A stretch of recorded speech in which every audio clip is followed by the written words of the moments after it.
Oke, baik, perkenalkan nama saya Maria Yolenta Ijo dengan NIM 20120178 dari kelas F. Ya, kali ini saya akan menjelaskan hasil kerja ujian tengah semester untuk mata kuliah Sistem Pendukung Keputusan dan Sistem Cerdas. Ya, di sini kita masuk pada nomor 1. Untuk nomor 1, dengan soal yang ada di sini disuruh untuk menentukan lokasi yang terbaik menggunakan metode SAW. Metode SAW dengan bantuan DSS, Excel, dan Python. Berikut kriteria-kriteria yang digunakan dalam pengambilan keputusan ini adalah ada K1 sampai K4. K1 adalah jumlah penduduk di sekitar lokasi atau orang. K2 jika dari lokasi lainnya yang jarak dari lokasi lainnya yang sudah ada atau kilometer.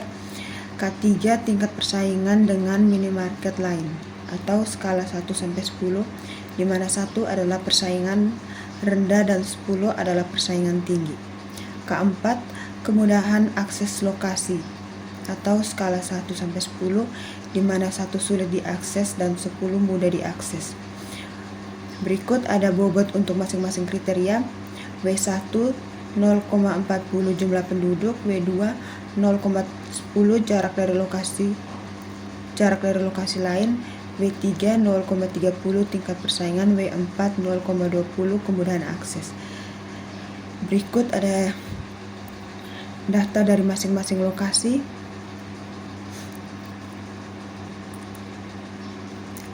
Untuk lokasi ada A sampai C. K1 penduduk 3.000, 1.500, 2.000. K2 jarak 5, 10, 7. K3 persaingan 6, 3, 5. K4 akses 8, 7, 8. Ya, kita masuk ke Excel. Ya, di sini untuk hasil kerjanya metode SAW.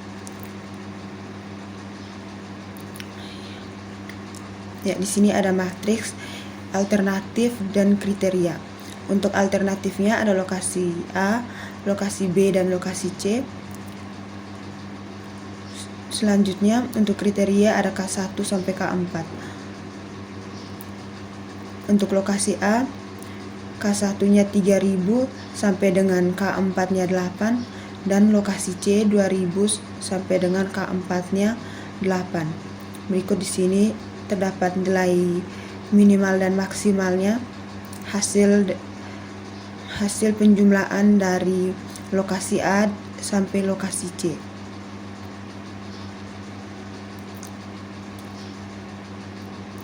Berikutnya ada hasil normalisasi lokasi A, B, dan C.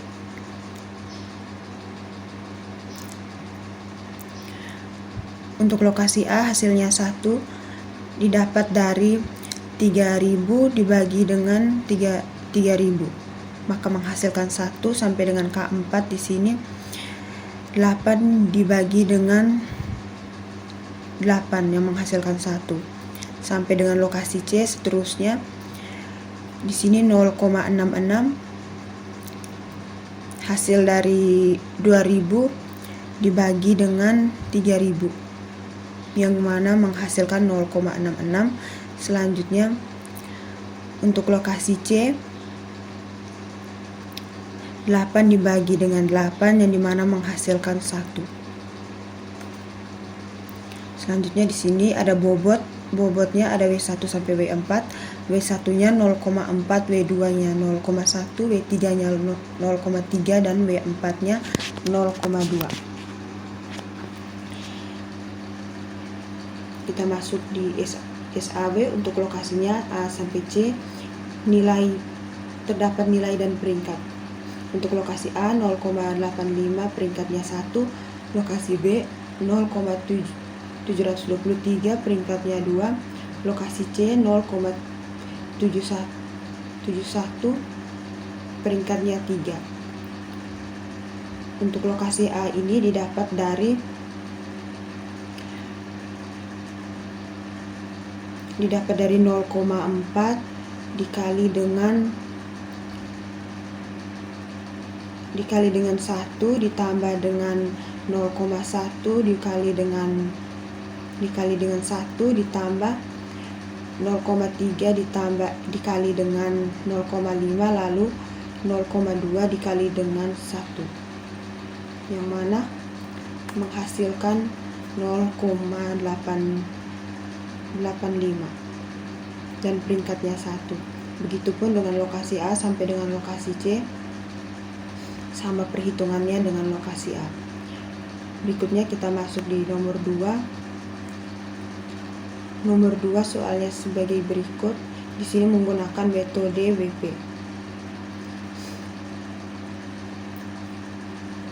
Berikut di sini terdapat beberapa kriteria meliputi K1 sampai K4. Untuk K1-nya rasio lulus tepat waktu skala 1 sampai 10 semakin tinggi semakin baik. K2 angka kelulusan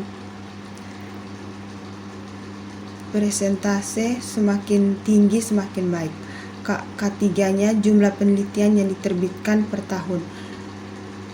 K4-nya kepuasan mahasiswa skala 1 sampai 10 semakin tinggi semakin baik. Untuk bobot kriterianya ada W1 sampai W4. W1-nya 0,35, W2-nya 0,25, W3-nya 0,25 dan W4-nya 0,15. Dari nilai 3 jurusan di atas dipertimbangkan jurusan A sampai C, K1 sampai K4, K1-nya 879, K2-nya 90, 85, 88, K3-nya 30, 35, 25, 15, K4-nya 8, 9, dan 7. Selesaikan menggunakan metode WP dengan perhitungan manual Excel dan aplikasi Python.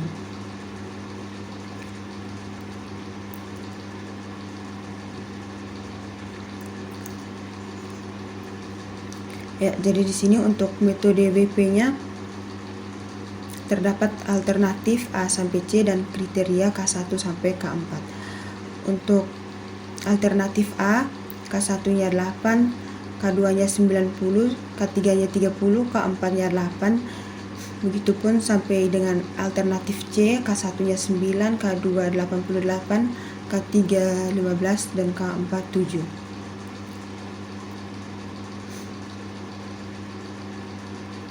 Ya, di sini untuk W1, W2, W3, W4-nya W1 0,35, W2 0,25, W3 0,25, W4 0,15.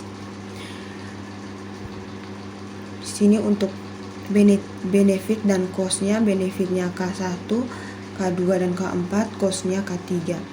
Untuk perbaikan bobot selanjutnya di sini ada W1 sampai dengan W4.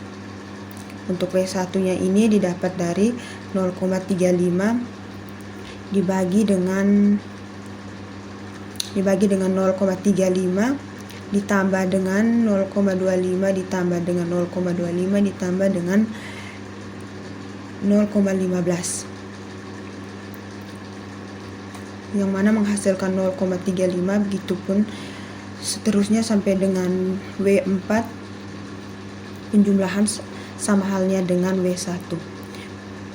Berikutnya masuk ke vektor S. Untuk vektor S di sini ada S1 sampai S3. Untuk S1-nya itu 3,722,419. Dihasilkan dari menjumlahkan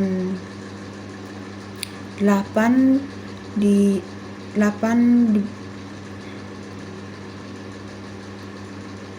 dan C 0,35 dikali dengan 90 pangkat kurang 0,25 dan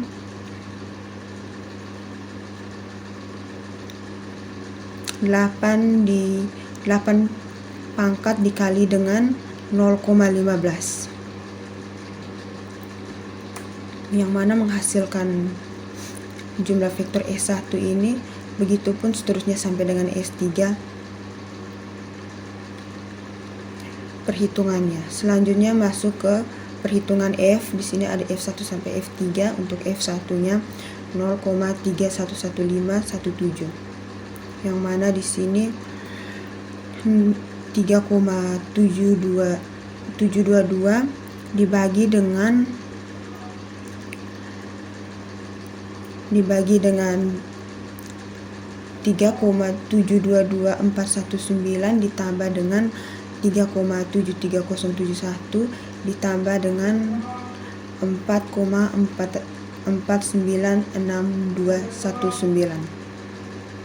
Begitupun seterusnya sampai dengan F3 perhitungannya. Ya, selanjutnya di sini kita masuk ke Python untuk metode WP.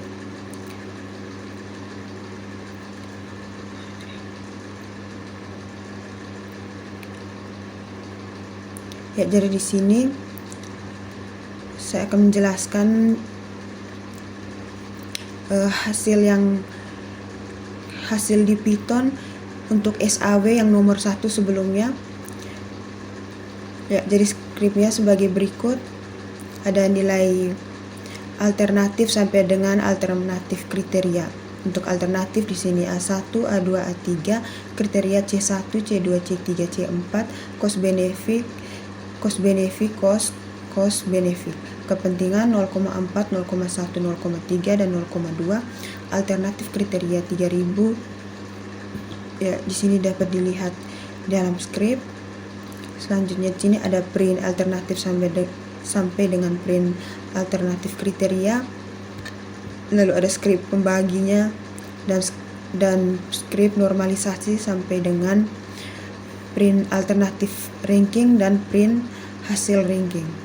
Ya, di sini kita coba jalankan untuk soal nomor 1.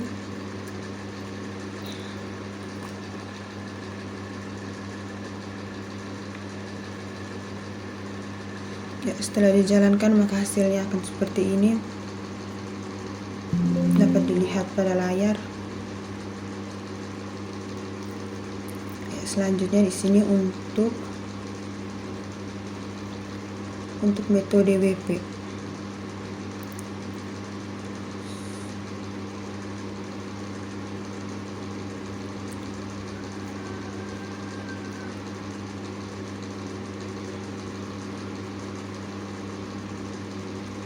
Ya, untuk WP di sini skripnya sebagai berikut. Di sini ada data kandidat, bobot kriteria, jenis kriteria, cost atau benefit, menghitung skor WP atau vektor S, normalisasi skor, peringkat kandidat, menampilkan skor WP atau sektor S, menampilkan normalisasi skor. Di sini kita coba jalankan. Ya, maka hasilnya akan seperti ini, dapat dilihat di skripnya. Di mana setiap kandidatnya mendapatkan skor WP-nya dan juga jumlah normalisasi skor.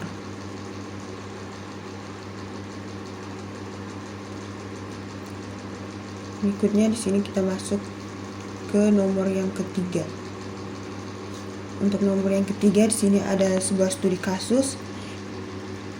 Untuk studi kasusnya di sini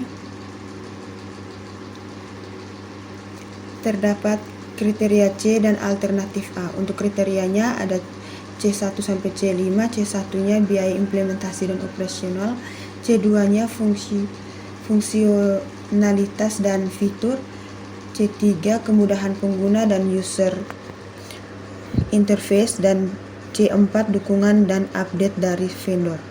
Yang kelima dan ada keamanan data. Berikutnya ada alternatif teknologi, A1 teknologi 1, A2 teknologi 2, A3 teknologi 3. Tahapan AP-nya yang pertama menentukan bobot kriteria. Di sini disuruh untuk membuat matriks perbandingan berpasangan untuk menentukan bobot antar kriteria. Yang kedua, evaluasi alternatif untuk setiap kriteria. Di sini membuat matriks perbandingan berpasangan untuk setiap alternatif terhadap setiap kriteria. Yang ketiga, kalkulasi bobot dan prioritas, menghitung bobot dan prioritas untuk kriteria, dan alternatif menggunakan prinsip.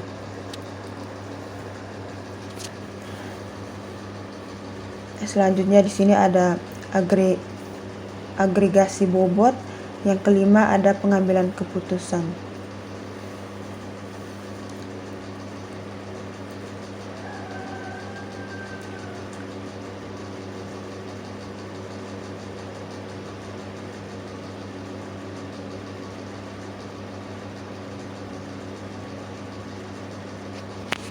Ini untuk AHP-nya. Di sini ada data awal, alternatif, kriteria. Alternatifnya ada A1 sampai dengan A3, lalu cost dan benefitnya. Untuk kriterianya C1 sampai C5. A1-nya di sini terdapat setiap poin dari C1 sampai C5, begitupun sampai dengan A3.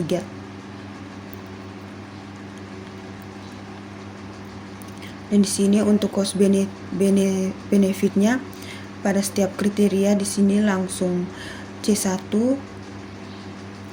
cost, C2 benefit, yang C3 benefit, C4 benefit, dan C5 benefit. Berikutnya masuk ke pairwise. Untuk pairwise-nya di sini ada C1 sampai C5. Untuk C1 di sini C1 sampai C5 di sini 1, 2, 4, 2, 6 sampai dengan C5 7, 5, 3, 5, 1. Di sini terdapat total dan jumlahnya. Untuk total dan jumlahnya di sini C1 15, C2 12, C3 14, C4 11, dan C5 21.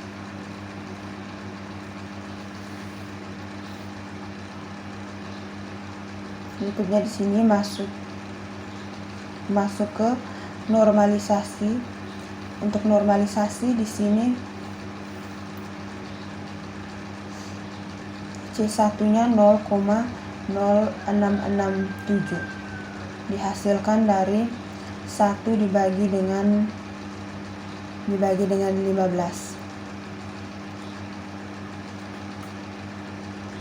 Begitupun dengan normalisasi C2-nya menghasilkan 0,25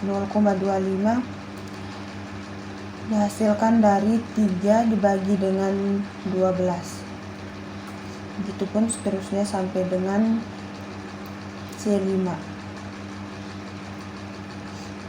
Untuk semua normalisasi ini C1 sampai C5 sama perhitungannya dengan yang tadi sudah dijelaskan, seperti contohnya C5 di sini 0,4 dihasilkan dari 6 dibagi dengan 15. Begitupun seterusnya sampai dengan C5.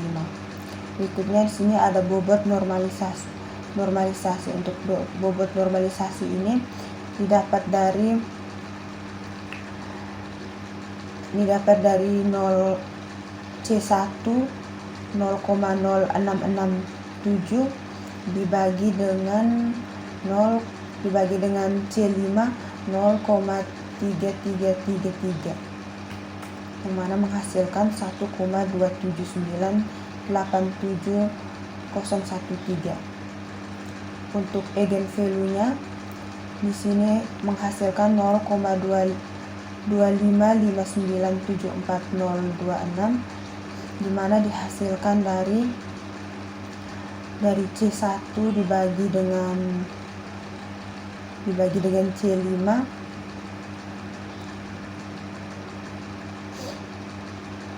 lalu dibagi lagi dengan 5. Begitupun seterusnya untuk bobot normalisasi dan eigenvalue. Selanjutnya di sini masuk ke eigenvektor. Untuk eigenvektor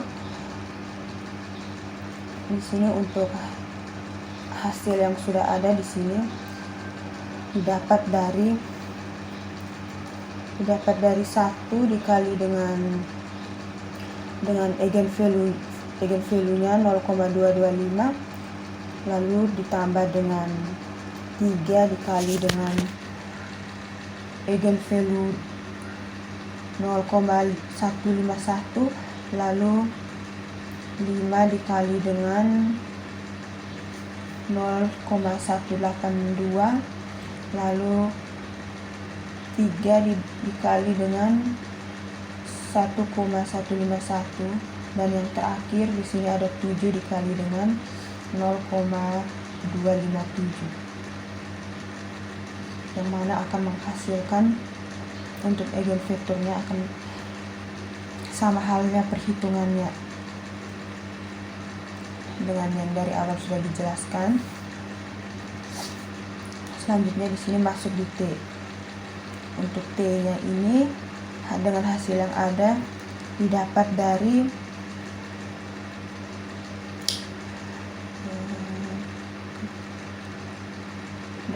ini eigenvektor 3,883 dibagi dengan 0,255 ditambah dengan 2,651 dibagi dengan 0,182, begitupun seterusnya sampai dengan di akhir, lalu dibagi lagi dengan 5, yang mana akan menghasilkan 15,632. Berikutnya untuk RI atau random index. Untuk random index di sini dihasilkan dari ini 15,632 dikurangi dengan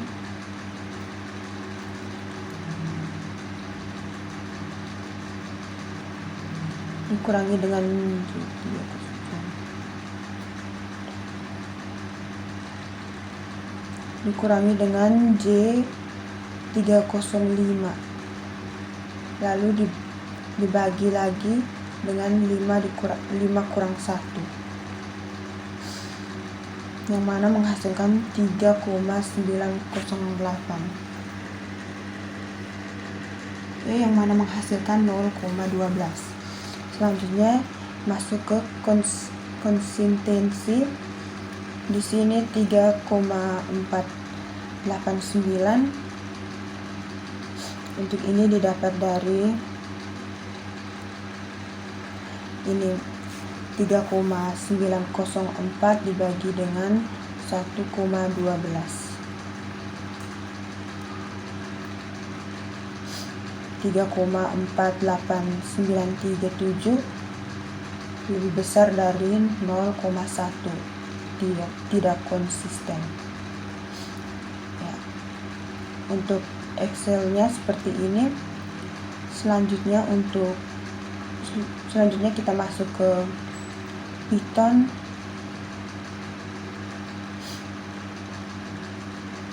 Skrip Python-nya sebagai berikut. Di sini dapat dilihat terdapat P kriteria dengan jumlah sebagai berikut.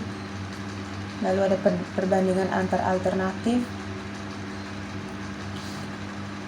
vektor total untuk semua baris, ada P total, lalu matriks normalisasi, vektor bobot prioritas, perkalian dot untuk menghitung CM,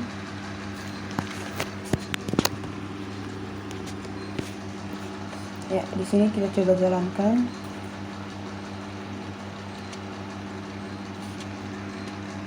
Ya, maka hasilnya akan seperti ini.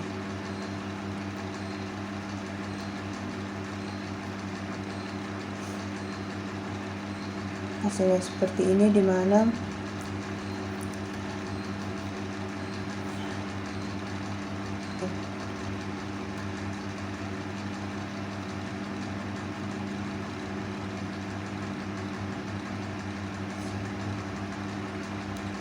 dia menghasilkan 1,33,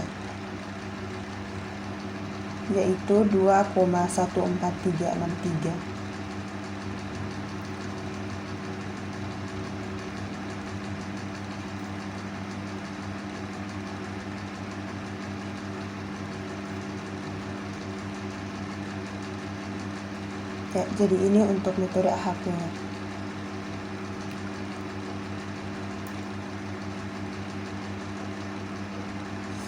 Ya, sekian presentasi hasil kerja ujian tengah semester untuk mata kuliah Sistem Penyokong Keputusan dan Sistem Cerdas. Sekian dan terima kasih.